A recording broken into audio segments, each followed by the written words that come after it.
अस्सलामुअलैकुम। उम्मीद है आप सब बिल्कुल ठीक होंगे और हम सब भी बिल्कुल ठीक हैं और आप सभी हमारी तरह अपने अपने रोज़ों को फुल मज़े से इंजॉय कर रहे होंगे। और मेरे ख्याल से तो ये इतना बाबरकत महीना है कि इसके हर काम में, इसके हर वक्त में अलग ही रौनक होती है। जैसे कि सहरी का टाइम हो चुका है तो अब मैं जल्दी से उठ गई थी। वैसे तो मैंने जो है ना 3 बजे का अलार्म लगाया हुआ था, मगर उठते उठते मुझे जो है ना 3:30 हो गए थे। और जल्दी से मैंने आज, क्योंकि आपको पता है पहला दिन है, नई नई रूटीन होती है, नया नया, आपको अभी एक्सपीरियंस नहीं हो रहा होता कि आपका सारा काम जो है वो कितने टाइम में ख़त्म हो जाएगा।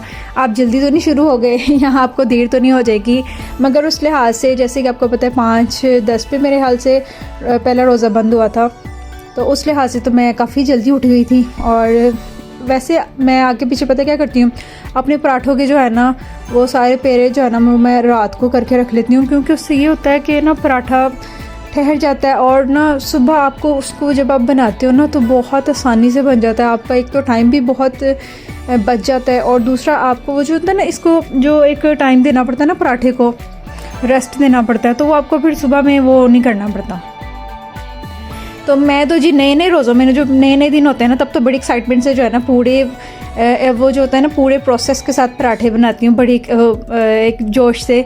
जैसे पूरा उसका प्रोसेस होता है पराठे का वैसे ही बनाती हूँ, वैसे ही उसके सारे पेड़े करके रखती हूँ। घर में वैसे तो सारे बच्चे जो है ना सारे शौक़ से पराठा खाते हैं, मगर कुछ लोग देसी घी में खाते हैं और कुछ लोग बिल्कुल देसी घी को पसंद नहीं करते। तो मैं जी दोनों रख लेती हूँ, मैं याद कर लेती हूँ कि किस बच्चे ने कौन सा पराठा और किस तरह का पराठा खाना है। कुछ बच्चों को आपको पता है कि नहीं देसी घी पसंद होता, तो उनके लिए फिर आपको नॉर्मल घी में मैं जो है ना उनको पराठा फ्राई करके देती हूँ। नए नए दिनों में आपको फ्राई पराठे बड़े अच्छे लगते हैं, क्योंकि आपको एक तो बड़ा शौक़ चढ़ा होता है रोज़े रखने का, और आपका जो है ना स्टमक वगैरह प्रॉब्लम भी कोई प्रॉब्लम नहीं होती, और आपको बड़ी एक्साइटमेंट हो रही होती है कि नहीं जी हम दही पराठा और ऑमलेट इस तरह की चीज़ों के साथ ही प्रॉपर एक सहरी की जाती है। शुरू के दिन में प्रॉपर एक आप सहरी करेंगे, जैसे जैसे आहिस्ता आहिस्ता हम रोज़े रखते जाते हैं और रोज़ों की आदत तो हो ही जाती है, उसके साथ साथ थोड़ा बहुत आपको पता है स्टमक प्रॉब्लम भी शुरू हो जाती हैं, क्योंकि हम लोग बाज तो आते नहीं हैं, ना हम सहरी हाथ रोक के करते हैं और ना इफ्तारी। और इस सहरी का तो मज़ा जो है ना, चाहे आप जितने मर्ज़ी नाश्ते कर लें, मगर इस सहरी का जो मज़ा है ना और किसी खाने में नहीं आपको मिलेगा। इसके पराठे की एक अलग ही आपको जो है ना वो महसूस होगी। चने मैंने बाज़ार से मंगवाए थे, पराठे मैंने घर में बनाए थे, साथ मैंने लस्सी बनाई है और साथ मैंने अपनी फेवरेट ट्रांसमिशन लगा ली थी इसके साथ ही जो है ना मैं अपने जो है ना सहरी का इख्तिताम करूँगी और फजर की नमाज़ पढ़ेंगे। फजर की नमाज़ के बाद आजकल बच्चों के एग्ज़ाम्स ख़त्म हो गए हुए हैं और बस यहाँ पे बच्चे गिर जाएंगे और सो जाएंगे, और उस उठते साथ ही घर के कामों की तरफ हो जाएंगे। जैसे कि इफ्तारी का भी काम होता है, सारा घर की सफाई का, बर्तन वगैरह तो हम सहरी में ही धो के बिल्कुल समेट के किचन को फिर सोते हैं, मगर उसके उठने के बाद आपको पता है बिस्तर समेटने होते हैं, सारे किचन का काम करना होता है। और मेरे इस प्रोसेस से आपको पता चल गया होगा कि मैं क्या बनाने वाली हूँ। मैंने ना चने बॉईल होने के लिए प्रेशर में रख दिए थे, क्योंकि आपको पता है फ्रूट चाट में, दही भल्लों में वाइट चनों का बहुत ज़्यादा इस्तेमाल होता है, तो एक तरफ मैंने वो चढ़ा दिए थे और दूसरी तरफ मैं सोच रही थी कि आज क्या बनाऊँ। पहला दिन था, ज़रा काफ़ी बारिश वाला भी मौसम था, ठंडा ठंडा मौसम था, तो मैंने सोचा कि पहला दिन है, ज़रा आज ना कुछ ऐसा बनाते हैं, यानी कि रोज़ डिफरेंट चीज़ें बननी हैं। तो मैं चिकन पकौड़ा बनाने लगी थी कि सादे पकौड़े भी बच्चों को नहीं अंदर गुजरेंगे। हालांकि प्याज, आपको पता है प्याज के, आलू के, पालक के जो है ना बिल्कुल लच्छेदार जब आप पकौड़े बनाते हैं तो वो वैसे ही केचप के साथ या हरी चटनी के साथ बहुत मज़े के लगते हैं, मगर मेरे बच्चों को जो है ना वो पकौड़ों में भी चिकन ही चाहिए होता है। तो मैं उनको चिकन पकौड़ा बना के देने लगी हूँ, और मैं इसी स्टाइल में बनाती हूँ कि मैं ब्रेस्ट के जो है ना छोटे छोटे पीसेस जो है ना वो इसमें मिक्स कर देती हूँ। इससे ये होता है कि जैसे मेरे पकोड़े फ्राई होंगे, उसकी हर बाइट में जो है ना साथ चिकन भी आएगा, साथ सारे उसके लवाजमात जो है ना वो पकोड़ों में मिक्स होंगे। ये इसका मैं मिक्सचर बना के रख दूँगी और इसमें मैं पानी शामिल नहीं करूँगी, बाकी मैं जो है ना इसको कुछ देर के लिए छोड़ दूँगी, क्योंकि आपको पता है आलू और प्याज और ये सब चीज़ें जो है ना अपना पानी खुद छोड़ती हैं, तो उससे भी ये बहुत सॉफ्ट हो जाते हैं।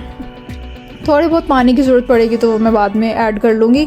और इसमें वही घर के मसाले जाएंगे सारे, नमक, मिर्च, सूखा धनिया, ज़ीरा पाउडर जाएगा, थोड़ा सा गरम मसाला जाएगा और धरा मिर्च जाएगी, और थोड़ा सा मैं माइनर सा जो है ना इसके टेस्ट को इन्हांस करने के लिए ना इसमें चाट मसाला भी ऐड करती हूँ। मेरे ख्याल से तो काफ़ी लोग नहीं करते, मगर आप कभी करके देखिएगा चाट मसाले को ऐड उसमें, क्योंकि चाट मसाले में भी 2-3 चीज़ें ऐसी शामिल होती हैं कि जिससे वो चाट मसाला बना होता है। तो ये एक बड़ा मज़े का जो है ना फ्लेवर, पकौड़ों में ख़ास तौर पे बहुत मज़े का फ्लेवर आता है इसका। ये इसको सारे मसाले में जो है ना मिक्स करके अब इसको मैं मैरिनेशन होने के लिए छोड़ दूँगी। इसका सारा जो है ना फ्लेवर और टेक्सचर खुद ब खुद ही इसमें मिक्स हो जाएगा। और इसके साथ साथ आप सिर्फ़ और सिर्फ वही ना बात आ जाती है कि राशन डाल लिया है और किचन भर लिया, बस अब खाने पीने पे ही सारा फोकस नहीं करना, सारी नमाज़ों के टाइम का भी फोकस रखना है आपको कि आपने ज़ोहर पढ़ के आप किचन में जाया करें। ज़ोहर पढ़ के आप जब आप किचन में जाएंगे, किचन का काफ़ी काम, आप काफ़ी हद तक काम जो है ना वो निमट जाता है। उसके साथ ही आपको बीच में जब असर की नमाज़ का टाइम हो जाता है ना, तो काफ़ी दफ़ा ऐसे हम करते हैं कि भूल भी जाते हैं या कामों में इतना ज़्यादा मगन हो जाते हैं कि लेट हो जाती है, अभी पढ़ लेते हैं। मगर इन दिनों की आपको पता है इबादत का डबल ट्रिपल सवाब होता है, तो उस चीज़ को भी आप ना भूला ना करें। और साथ मेरी मज़ेदार सी फ्रूट चाट बन रही है, ठीक है। और इसके कलर मुझे इतने प्यारे लग रहे हैं ना, इसमें देखें। और आजकल के जितने भी फ्रूट्स मिल रहे थे ना वो मैंने सारे मंगवा लिए थे। और फ्रूट चाट मस्त बनती है हमारे घर में, मतलब होता है ना डेली में, जैसे कभी आप ऑयली चीज़ों में से सिर्फ बच्चों की वजह से बनाना पड़ता है, मगर होना तो ये चाहिए कि आप फ्रूट चाट वगैरह से रोज़ा खोलें, उसके बाद आप सिंपली अपना खाना जो खाएं। अगर हम ऑयली चीज़ें खा लेते हैं, हम फ्रूट चाट वगैरह का इस्तेमाल कर लेते हैं, और फिर उसके बाद आप बिल्कुल खाने की गुंजाइश नहीं रहती, बिल्कुल भी खाने की तमन्ना नहीं रहती। और बच्चों को टैंग पसंद है और बहुत ज़्यादा पसंद है। जामे शीरी को इतना लाइक नहीं करते, मगर वो जो है ना टैंग को ज़्यादा पसंद करते हैं। और खजूरों को कट लगा के बीच में उसमें सब में हमने बादाम फिल किए थे। आपको मैंने बताया नए रोज़े में नए दिनों में बहुत कुछ एक्साइटमेंट के साथ बच्चे करेंगे, बहुत कुछ बनेगा, बहुत कुछ बनाने का भी मज़ा आएगा। आहिस्ता हर चीज़ की जो है ना रूटीन थोड़ी सी स्लो हो जाती है, हालांकि ऐसा नहीं होना चाहिए। साल बाद तो एक महीना आता है, इसको अच्छे से सेलिब्रेट करना चाहिए। और इसके हर मोमेंट को जो है ना आप खुशी से और खुश दिली से पुरजोश होकर जो है ना सेलिब्रेट किया करें। बाकी अल्लाह मालिक है, जितना भी खर्चा होगा वो अल्लाह ताला और ज़्यादा देंगे। और इस महीने में जितना ज़्यादा हम खर्च करते हैं हमें पता भी नहीं होता, अल्लाह ताला हमें कहाँ से वो अता कर देते हैं। बर्तन वगैरह मैंने सारे लगवा दिए हैं बच्चों से, बिल्कुल सेट कर दिया कमरा। अब बस पकोड़े जो है ना मैं ताज़े फ्राई करूँगी, थोड़ा सा टाइम रह जाएगा तो फिर जो है ना मैं उसके साथ ही ये जो है ना पकोड़े फ्राई करूँगी। खुले ऑयल में आप पकोड़ों को जब फ्राई करेंगे ना तो आप यकीन करें बड़े ही क्रिस्पी बनेंगे, अंदर से भी कच्चे नहीं रहेंगे, और बड़ा इसका मज़े का जो है ना लच्छेदार पकोड़े जो है ना वो आपके बनेंगे। और मुझे तो पकोड़े वैसे बहुत पसंद हैं, और अगर चिकन वाले हों तो फिर तो क्या ही बात है। ये सारे मेरे हैं, ये सारे मैंने खाने हैं। साथ साथ बच्चों का सेगमेंट चल रहा था, आपको मैंने बताया सहरी में भी मुझे इसका शो बहुत अच्छा लगता है और इफ्तार में भी ये लगा होता है। तो ऐसे इस शो से आप यकीन करें ऐसे फील आती है कि वाकई सच में रमज़ान चल रहा है। बस ये मेरा काम था, फ्रूट चाट मेरी बन गई है, जूस मेरा बन गया है, और मैं बस पकोड़ों पे पकोड़े बनाए जा रही हूँ, क्योंकि जितने खाए जाएंगे उतने कम होंगे। और आज पहला दिन था तो खाने की मुझे कुछ ज़्यादा समझ नहीं आ रही थी कि मैं खाने में क्या बनाऊँ। तो चिकन को मेरा मसाला लगा हुआ था और मैंने सोचा कि चलें अगर बच्चों को फिर भी भूख लगी, इन सब लवाजमात के खाने के बाद अगर 9-10 बजे भूख लगी तो उसके साथ जो है ना हम वो फ्राई कर लेंगे और साथ फिर हम रोटियां बना लेंगे। मगर हुआ ये कि बच्चों ने माशाल्लाह से दिल खोल के इफ्तारी की है। ये सारी चीज़ें उन्होंने 2-2 दफ़ा ले के खाई हैं और खुले उन्होंने पकोड़े खाए हैं। और इसके बाद खाने की ना तो मेरे अंदर गुंजाइश रही है और ना ही मेरे किसी भी बच्चे ने कहा है कि मामा हमने खाना खाना है। इस वजह से मैं कहती हूँ या तो हम इफ्तारी कर सकते हैं और या फिर हम सिर्फ खाना बनाएं।